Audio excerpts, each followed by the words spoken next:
Good evening, everyone, and welcome. Before I call this meeting to order, I just want to let everybody know that this meeting is streaming live this evening. So I will call this Thursday, June 17th, Livingston County Board Public Hearing Meeting to order. Please, roll call. Vietti. Here. Bunning. Present. Kirkton. Here. Banker. Here. Barrickman. Here. Slagle. Here. Fannin. Present. Steichen. Here. Schaefer. Here. Menninga. Kestner. Welch. Present. Carley. Present. Weller. Ritter. Mays. Lovell. Ambrose. Here. Blackard. Here. Herring. Here. Bitstam. Arbogast. Present. Wilkie. Here. Runyon. Here. Okay, you have the approval. I need approval for the agenda, please. Need a motion? So moved. Second by Fannin. Carly and Fannin. Okay. All in favor signify by saying aye. Aye. Opposed, same sign. Okay, thank you very much. Before I go down to the business to come before the committee, we will be adjourning this meeting at 5:45, so we are able to take a 15-minute break before our 6 o'clock regular scheduled board meeting starts. So I will now turn this over to our elections chair, Mr. Kirkton. Thank you, Madam Chair, and good evening, everybody. At this hearing, we're going to talk about and look at resolution approving the 2021 reapportionment plan. Just in broad brush strokes for everybody, there are really 4 aspects to this plan that I'm going to kind of just go over real quickly before we start the questions. First was to determine the size of the county board. And again, this was charged to the Election Rules and Registration Committee. And these are the main 4 aspects that the committee voted on or debated, talked about, and eventually voted on in committee. The second portion of it was the size of the districts within Livingston County and how the population base is divided between our 3 districts. The third aspect was there were some challenges this year, mainly because of the federal census data not being released. This has not only affected Livingston County, it has also affected the state of Illinois, as well as the federal government, because the federal government has not released all of the census data. By law, we were supposed to receive the census data at the end of February. As of right now, we still have not received the census data. And what we are kind of waiting on, and what we did with this resolution, is it was written in such a way that as the census data, the federal census data, becomes available to us, we will then go back and update the resolution or make changes to it where it is necessary. Since all that was started and has come about, there is a bill on Governor Pritzker's desk to allow us to use what's called ACS data, American Community Services.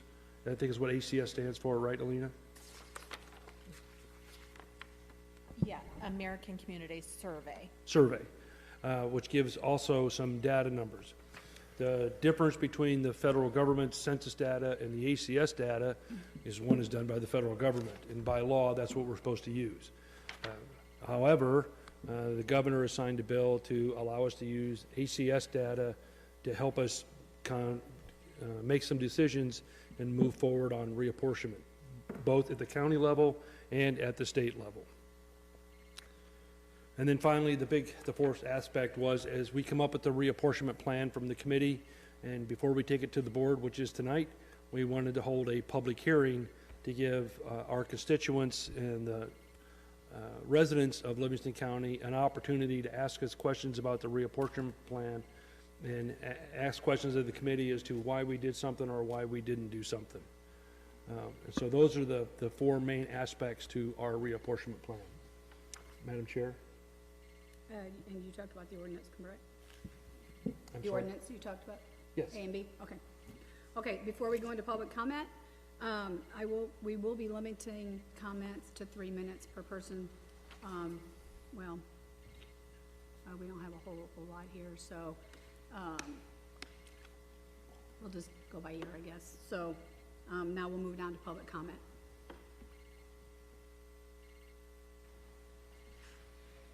Yes, public comment,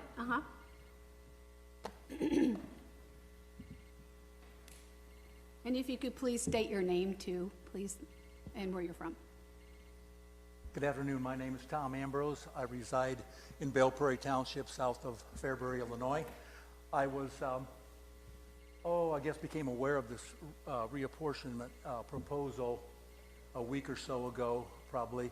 And I'm probably like everybody else. I don't understand if this is a requirement from the state that you reapportion representation, if it's a voluntary thing that somebody just brought up in a board meeting to look at, or that's my first question. Is this required? Yes, sir. Every 10 years, the federal government conducts a census. Did you want me to answer that? I'm sorry. Yep. Every 10 years, the federal government conducts a census. And when they do a census, counties, municipalities are required to do a reapportionment plan and re-look at your districts, the way you've divided your county up or municipality up based on your district and based on population as well. And so it's a requirement by federal law every 10 years that we do this in accordance with the federal census. Okay, so that requires you then to look at the number of representatives from each district, or Yes. reapportion or change the geographic boundaries of each particular district if the population has shifted from one to another. Correct, yes, and that's true. Which is correct, Both. Okay, so So- you're required to change the number of board members depending on, No, I'm sorry, don't let me put words in your mouth, but that's what I'm hearing. all right, I apologize. We are not required. It's something that was recommended that we look at as part of the reapportionment plan. Okay. The state of Illinois is doing the same thing with legislatures right now, in Congress, congressional districts. The state of Illinois, based on population, as you probably know, is going to lose 4 or 5 congressional seats in Congress because of the reduction in population. And that's just what we're doing here at Livingston County as well, is we're looking at the size of the districts, our district lines, and then the size of our board. Okay, thank you So very it's not a much. requirement, it's just recommended. Okay, very good. Thank you for that information. I wasn't aware of why this came up at this particular time. The other thing I'm very concerned about is that you're dealing with this without concrete information in terms of what the census actually shows. So I don't know how you can do that without having information of the census, which is required for you to look at. I'm a person who doesn't like to see less representation. I'm a person who likes to see more representation. I don't like to see more power in the hands of a few people. I'd much rather see that power and influence distributed out over a number of people. I have never had a problem with the 24 board members from Livingston County. I think it's a good number. I must tell you, I did a little bit of research on the history. There used to be 1 board member from each township originally, which was 30. I don't know. I know there's some half townships in the county. I don't know if that was a problem with over-representation, maybe somebody thought, and so it went down to 28, and now it's at 24. I have a real concern with it going any lower than that. I like the idea of having several representatives from each district because I think it gives the people in each district a much better opportunity to at least know somebody that they feel comfortable in talking to. If the number goes from 8 to 6, that's fewer people in the district that a citizen has a chance to contact if they have an opinion on what the county is doing. I also wonder if this isn't an idea to try to make the county government a little bit easier, a little bit quicker, perhaps more efficient. I have a problem with that because our founders drew up this form of government with the idea of putting everything in place to make changes if they're necessary, but they deliberately made it cumbersome and time-consuming. They didn't want anything done quickly or rashly. They wanted every person or every point of view to be considered. You take 6 members off of this board, you have taken 6 opinions or 6 ideas away from the constituents in Livingston County. I'm going to urge you to keep the number as it is, regardless of the census information that you will hopefully get at some point in time, and keep the people of Livingston County, the taxpayers, the citizens of Livingston County, highly represented as you possibly can. And that's my urging tonight. Don't get in a hurry. Don't rush into this thing. Don't make it easy. It's not supposed to be. Thank you very much for your time. I appreciate it. Thank you very much. Anyone else for public comment? Mr. Gimbel, come on up.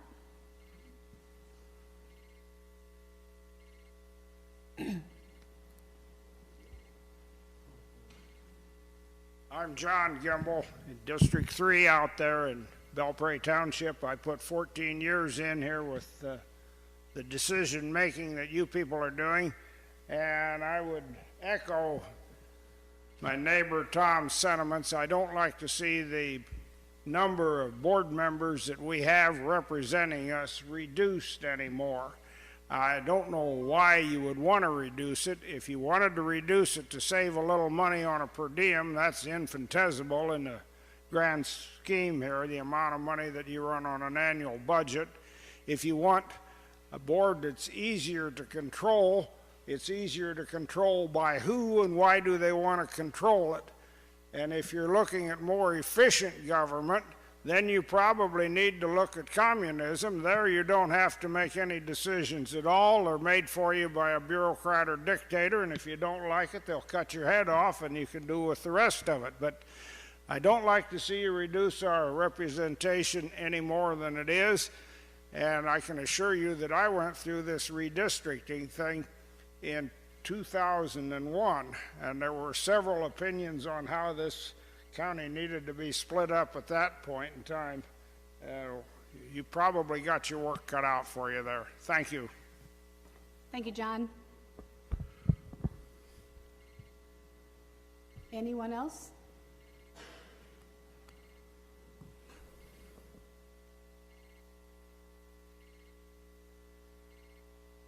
Roger Hendricks, and the question I have is, if it's required to have the census, why are we using something that's an extrapolation and not necessarily accurate? Go ahead, Mr. Kirkton. Sir, the state government required that we have completed reapportionment by 1 July. We have to turn in everything and have our reapportionment plan complete by the 1st of July. And the state knew this, and without the federal census data. And the state is up against the same, timeline is that we are. And that's one of the things that's come about with Governor Pritzker's new bill. By allowing us to use the ACS data, they have also extended the deadline to December. However, the governor has not signed that bill. And so, in order to complete the process and make sure that we were on time, if we didn't complete it by 1 July, then we as a board lose control of reapportionment. We have to take other members that are not on this board to form an ad hoc committee that will decide reapportionment for Livingston County.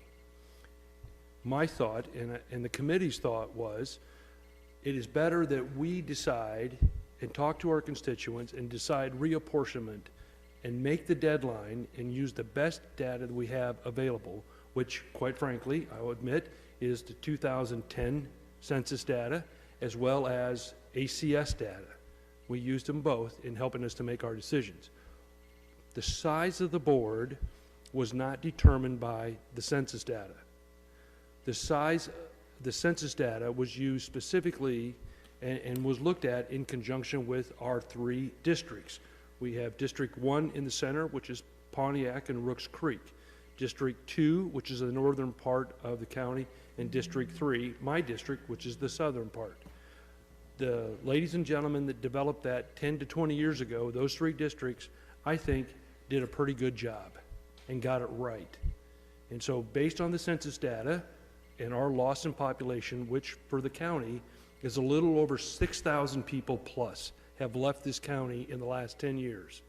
And so with that degradation, we made the assumption, I made the assumption that to pass the validity test, is it valid and is it necessary, made the assumption that our reduction in population was spread throughout the entire county.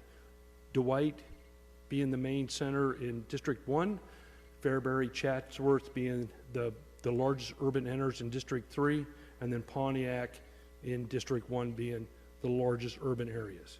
And so our assumption was that with that loss in population, we made the assumption that it's throughout the whole county, not just in one specific area. So ergo, we decided to leave the 3 districts alone. Because like I said, we think those people got it right 10, 20, 30 years ago when they drew the original 3 districts. There's been some slight changes to it, but for us, we left the districts alone, and that's where we use, that's why the census data is so important. So a long answer to a very small question, I apologize. Aren't the prisoners at the Pontiac prison included in the census, of which I don't understand? No, they are not. They are not? They are not. Well, that's good. 2010, just for your information, in 2010, the census showed that Livingston County population was about 40,000 and some change. Today, ACS data and what we're getting from the census data so far is that Livingston County is just a little over 35,000. So we've had about a 5,000 to 6,000 reduction of people living in Livingston County. Does that make sense? So where were the losses? And that's what I'm saying. To us, it was throughout the whole county. Because we don't have the census data, I can't specifically point to one specific area and say that's where it is.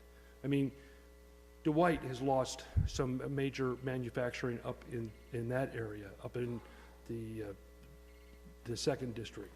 Okay, what was said previous on reducing the number of board members, I personally have a problem with that, which was said earlier. Because I thought 2 heads were better than 1, and now we're saying that the fewer you have, the better off you are. So why don't we just cut it to 3 in each district and make 9? I mean, as long as you're cutting, what difference does a cut makes? I mean, some of this becomes a little foolish. I can remember, since I'm somewhat older, I think at one time we had, was it 28 or 30 on the board? And then they made a cut. Was it to 24 or 28? I don't know, I forget. And now we're down to 18. And you say 36,000, so that's 1 per 2,000. Is that right?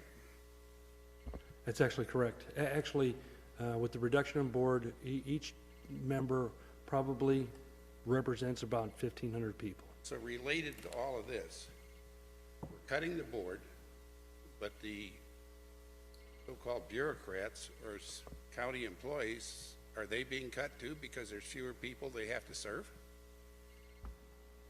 I hate to ask that question, but I mean, No, it's a good question. I think it's to the point. No, I don't believe so. The county employees have not been, I mean, we have, the department heads have been asked to trim for budget reasons, but other than that, what is our, do you know our percentage of? So, yeah, there aren't any staff cuts included as part of the reapportionment plan, but included in our budget is an employee analysis, and you can see that the board has continued to cut employees over the last several years. So I think we're still down about 10 employees from where we were 3 years ago, something like that. So. And then further related to this is the rural areas, when the cutback comes, are basically underrepresented. And I know the federal government doesn't mind this, neither does the state. Because presently, there's a foot of move for the federal government to take charge of certain farmlands that they deem necessary to take care of the so-called slavery issue, which I don't understand. I never was in it, and nobody in my family to my knowledge. And then they want to buy farm machinery for people to farm that ground. So the poor farmer stands out there in left field, and he might be outstanding in his field, but that doesn't mean he's going to have much to farm. All this is kind of related. I hate to say that. I mean, the big picture, and I've done this for years, you put the dots up and you do a dot here, and all of a sudden the picture changes. Our governor is quite good at that. Logically, it's called pettifogging. But I mean, how do we deal with all of that?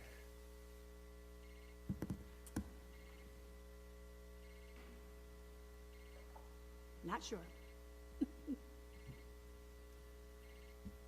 I don't farm, by the way, but, you know, my suggestion was the Secretary of State should issue driver's license to blind people because it would be the same type of logic. I mean, I think the number needs to remain the same, and I think we have to be real careful when the state starts to dictate, because these people really don't give a rip about anybody in this room come high water. Thanks. Thank you, sir. I would like to comment to one of your things there, sir. I am a representative of District 2, and when we had an opening in the board a couple years back, we had talked with the Madam Chair, and we had saw where our shortage was at in the rural community up in District 2. So Mr. Barrickman has been appointed to that board to kind of fill in that west side. So at one time, Dwight was heavily represented in District 2. We were short in representation on the west side, and we were decent on the east side. So when we went to get that, so don't think what you're saying is not noted by this board. We realize where our shortfalls are at, and that's where we focus when we have the opportunity to focus.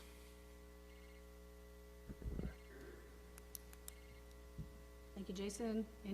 Anyone else for public comment?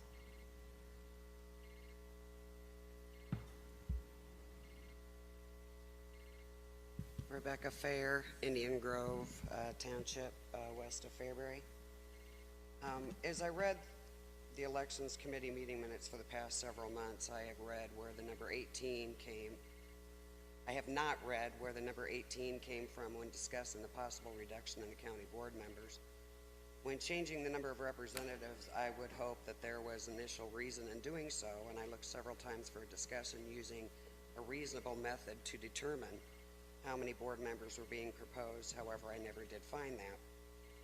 County boards are our closest form of government for thousands of citizens. County governments make real decisions that impact our day-to-day lives, and they're often available to citizens. Some of our board members will often lend an ear to concerned citizens even when they don't even agree with us. Some of you may think that Livingston County citizens don't really pay attention to our local governments. I do not find this true.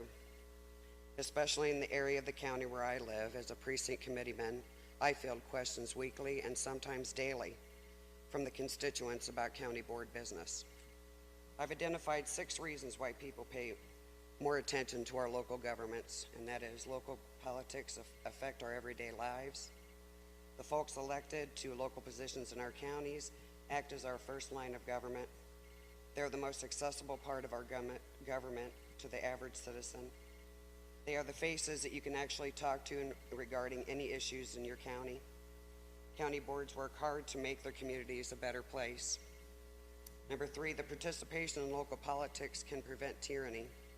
In America, we believe in democracy and representative republic. This is because at the local level, true democracy is possible and perfectly doable. If we don't participate, democracy inevitably turns into tyranny. The people ultimately rule any democracy, and together we can work to create communities where finding common ground isn't all that uncommon. Local politics and local issues often set the precedent for political moves on the state and national level. If you're concerned about a specific issue, chances are others in your state and the nation are feeling the same way. With local politics, it's a lot easier to rally support or opposition for local issues. Think globally and act locally. It's a well-worn phrase. Still, even through change may take a while to trickle down or up to the federal government, the possibilities we create when we take a stand locally can create many ripples that actually affect the nation. Especially with social media and the internet, bringing the local to a national audience has become easier, and local issues can create a background of case law the federal government cannot, in integrity, ignore forever. The impact of local politics has on us on our regular day-to-day lives is clear. However, for whatever reason, people are still restrained to become involved or even interested in local politics. As a nation, we seem to be failing in so many ways that I would argue the only way to take back the country for the people is to do it through democratic methodologies. I pose perhaps the most important question of all is if we don't stand locally, then who will take a stand on issues that concern us? As most of you know, with the recent happenings in Springfield, I'm very involved in protecting our county from state and federal overreach. It's very sad that our state politics has come to the point where average citizens have to pay for lobbyists in large amounts of money in order to reach our elected officials. Inasmuch as I would like to see more of our county board members interact with citizens, there are many here that do. And not just citizens that are their constituents in their districts, but after all, you represent everyone in Livingston County and not just those in your districts. Keeping 24 county board members is the action I am asking you all to take this evening. Our board members are a very, very diverse group, which is what we need to ensure everyone in the county is represented. With 8 representatives from each district, a citizen's chances of being heard and answered by their reps is much higher. There have been many times in the past 10 years I have been attending meetings and inquiring on county business where some of our reps are absent from committee and county board meetings and some for months at a time. I understand that people will be absent from time to time. That is expected. However, there have been times where citizens were not fully represented during crucial discussions at meetings due to absences, and sometimes districts with no representation at all due to absences on committees. I understand that some think that there will be better efficiency with fewer board members or that it will encourage more competitive elections. I really have not seen much inefficiency on the board as a whole, perhaps more so in committees. As far as more competitive elections, it's unfortunate, but the climate of politics today, I find fewer people willing to run for public office rather than more. We all know that being a good board member takes a lot of time and a lot of effort, and that is something that most people are not willing to commit to, and many are just disgusted with the politics in general. However, strong communication in county government creates trust in its citizens. The hope is that this trust will inspire citizens to become involved in their communities and run for local offices. As the relationship builds between county governments and citizens over time, citizens will come to realize that their concerns really do matter. Community engagement keeps citizens informed on the projects that affect their taxes and their lives. Citizens gain assurance that their local government is well prepared to handle emergencies. Engagement also helps to inform voters about the choices at the polls. Lastly, I respectfully ask that you keep county board at 24 board members. I want to thank each and every one of you for your commitment to being the good representatives of Livingston County, and thank you for your time and effort in being good stewards of our county. And off script, because we are limited, I do have a couple of examples if anyone wants to talk to me in that 15 minutes between meetings where 24 board members was essential at certain times when things were going on in this county. Thank you for your time. Thank you, Becca. Is there anyone else that would like to make public comment? Any board members? If board members are going to talk, it's now we should say, or do we wait for the meeting when we're going to make a You can make public comment. now? Hmm? Now? Right? No. Or do we wait for the board meeting to make our comments?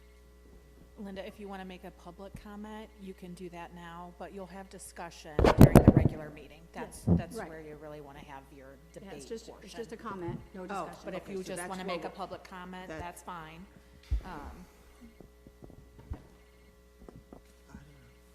I guess I'll make it now. Be done with it. Is that okay then if I talk? Yes. Okay. I prefer not to lower the number of board members to the suggested 18 on the resolution because that would lower the points of contact or representation of the people. I was going to say most and then many, but maybe I'll just go some people take part in the federal, state, and local elections. It is important for our vote to be represented at the federal and state levels, but it is at the local level that a person's vote counts the most. It is at this level that our vote on a person or an issue is directly realized. We can contact state or federal representatives with an email or a phone call, but that just goes to an associate. It is at the local level that we can pick up the phone, talk to the person representing them, and they can talk face to face if you meet them on the street or they come out to your house. When working with students on leadership skills, we had a saying, a good leader surrounds him or herself with people of varied opinions. I looked up that statement and didn't find it verbatim, but I did find similar variation. From Forbes magazines, it said, if you try to surround yourself with people like you, that's a problem. Since coming on the board, I read everything with a different set of eyes now, and in the pantograph, it was how to think like a Navy SEAL, 5 ideas to drastically improve your everyday decision-making. One of them was get the broadest range of inputs possible.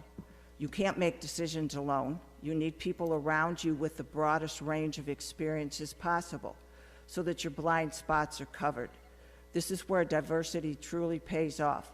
The more varied the life experiences and points of view of the people in the decision-making bunker with you, the better the ultimate outcome will be. We need to hire people who are not like us. We must embrace differing opinions, not run from them. Also, I had found some information about President Lincoln, how he felt you should surround yourself with great people, not just the ones who agree with you. President Abraham Lincoln assembled a cabinet that included 3 men he bested for the Republican Party's presidential nomination. He used their respective talents to win the Civil War and ultimately preserve the Union.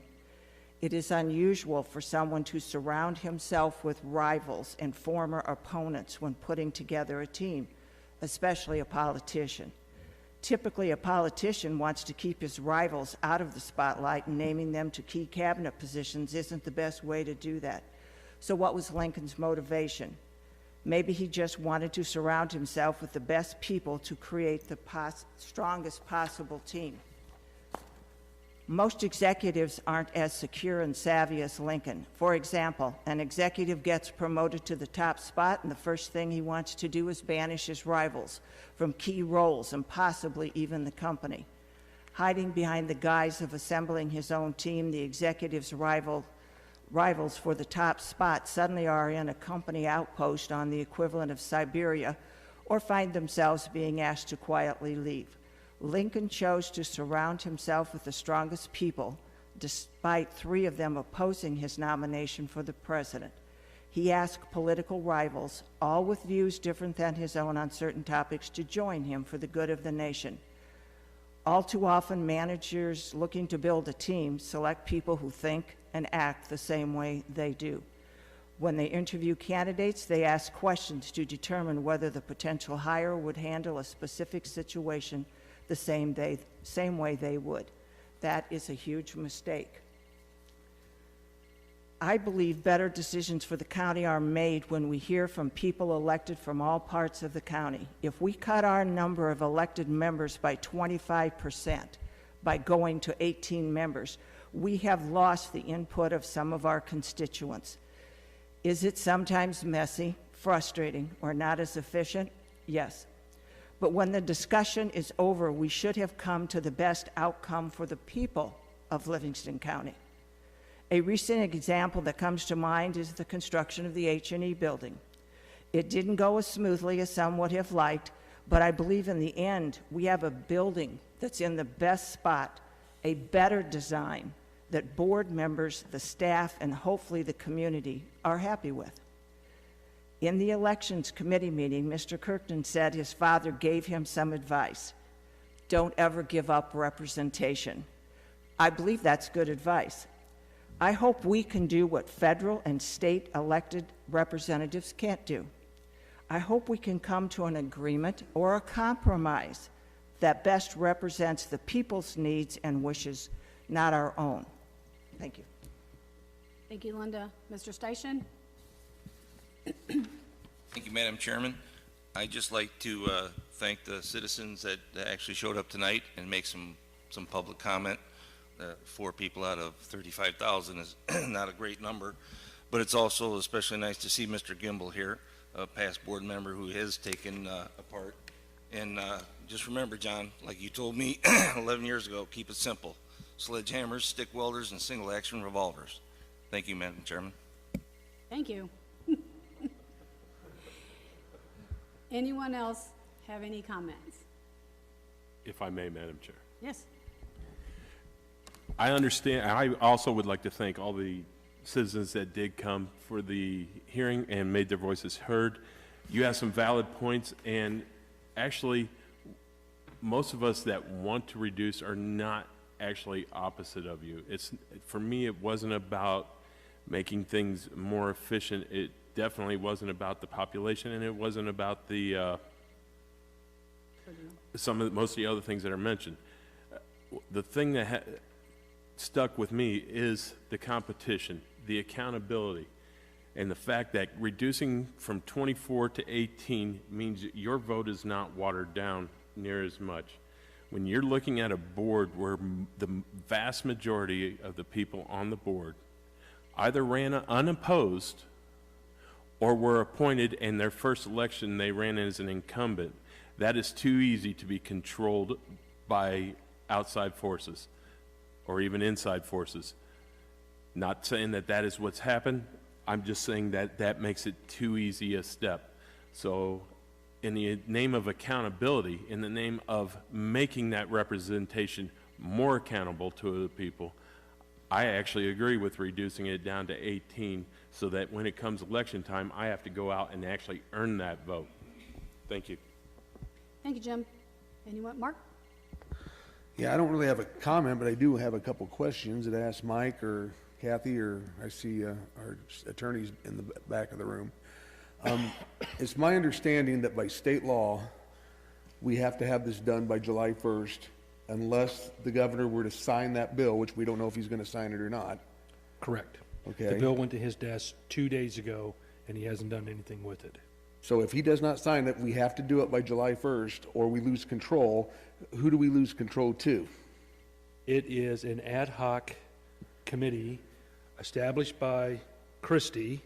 They pick certain people along with our state's attorney, and then I think 2 additional people are picked, 1 Republican, 1 Democrat. This ad hoc committee will then make the decision for us. We have 0 say in it. And quite frankly, Mark, that's why I wanted to keep this in committee. And I appreciate the chairman did not force me to do an ad hoc committee.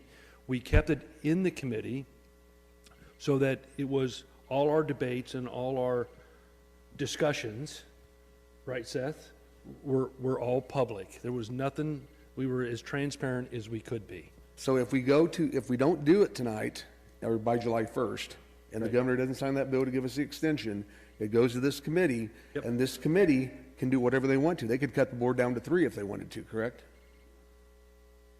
No. Are you asking Randy that? Yes, I'm asking Randy that.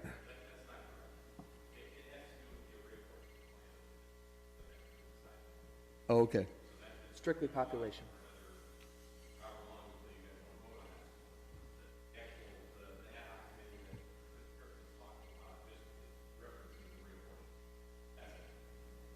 Okay. Thank you. Anyone, yeah, Joel? Just a clarification on that. So, right now,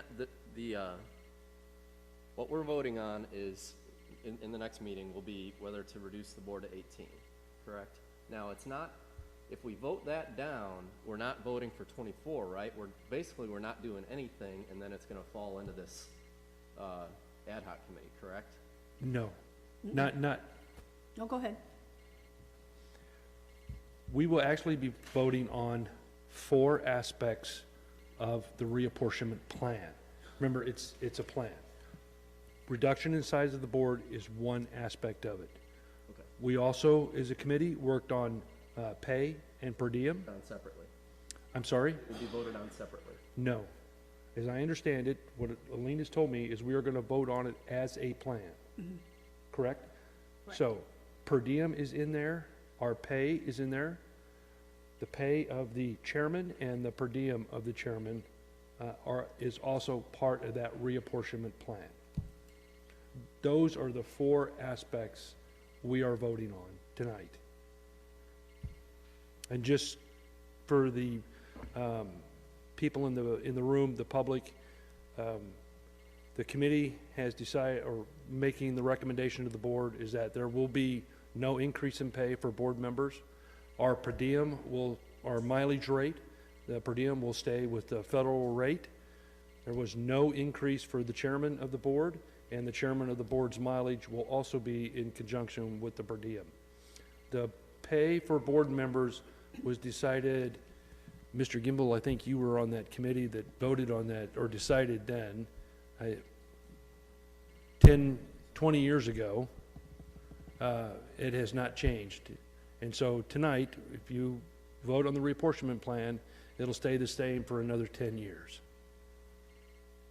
Does that answer your question? Not entirely. Okay. So if we vote, if all four of these aspects are getting voted on in one vote, and this is our 2021 reapportionment plan, and it gets voted down, then we don't have a reapportionment plan, and then if J.B. Pritzker doesn't sign the extension, don't we run into July 1 and we don't have a plan and it gets forced into Yes. Christie's committee? So technically, no. Even, it's July 1 or your regular July board meeting. So you have 1 month worth of buffer. So if this was voted down, you would present a supplementary resolution for the July meeting. But then, yes, if it got voted down, Okay, you would. that clears it up. Thank you. So we still have the 1 July deadline is still there, but it gives us a little breathing room. Does that make sense, Joel? Yes. All right. Gerald? Yeah, so my question is, at this point, why are we voting for all 4 of these at one time? Why wouldn't we take this, Mr. Prisoner's part out of it and vote for that, and then the other 3 could be by themselves? That would get him off our back, right? Well, can we vote? Do we have to vote this as a package? I mean, you've decided the districts already, they leave them the same. Right. So that gets his part, he's done. The reapportionment plan, Gerald, it's basically correct. I mean, that's one of the aspects we're voting on tonight, is that we're gonna leave the districts alone. Our district boundaries get left alone. Right, but if you vote and you're gonna vote for all 4 of these things at one time, right? Not Correct. individually. That's what I was, I'm only repeating what I was told. I think I know what you're saying. So if we're voting this as a package and everyone is voting, let's say you're voting no because you do not want to reduce the board. So that's no for the whole package. Correct. Yes. So we could separate that out? My thoughts, they should be. I think the hang-up, if I may, Yes, Bob? I don't think there's any problem with the districts. I don't think there's any problem with the pay. I might correct an earlier comment. I will vouch for the fact that the pay has not gone up in 40 years. So I think the board has held the line there, and that's fine. The only hang-up I think we've got is that number of board members. Is the reduction. And I personally think that ought to be, we can pass the whole thing, except that, let that be a separate vote. You okay with that? Absolutely. Okay. Absolutely. Okay. Let's make sure we can do I'm just trying to, Is that possible, Randy? Can we do that?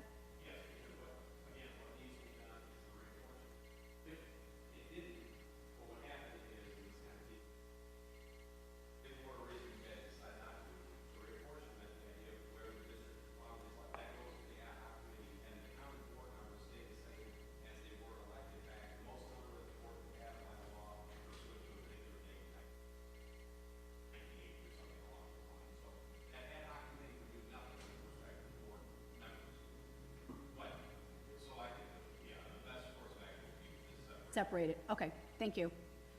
Okay, we are at 5:45 now, so we are going to adjourn this meeting, so I just need a motion.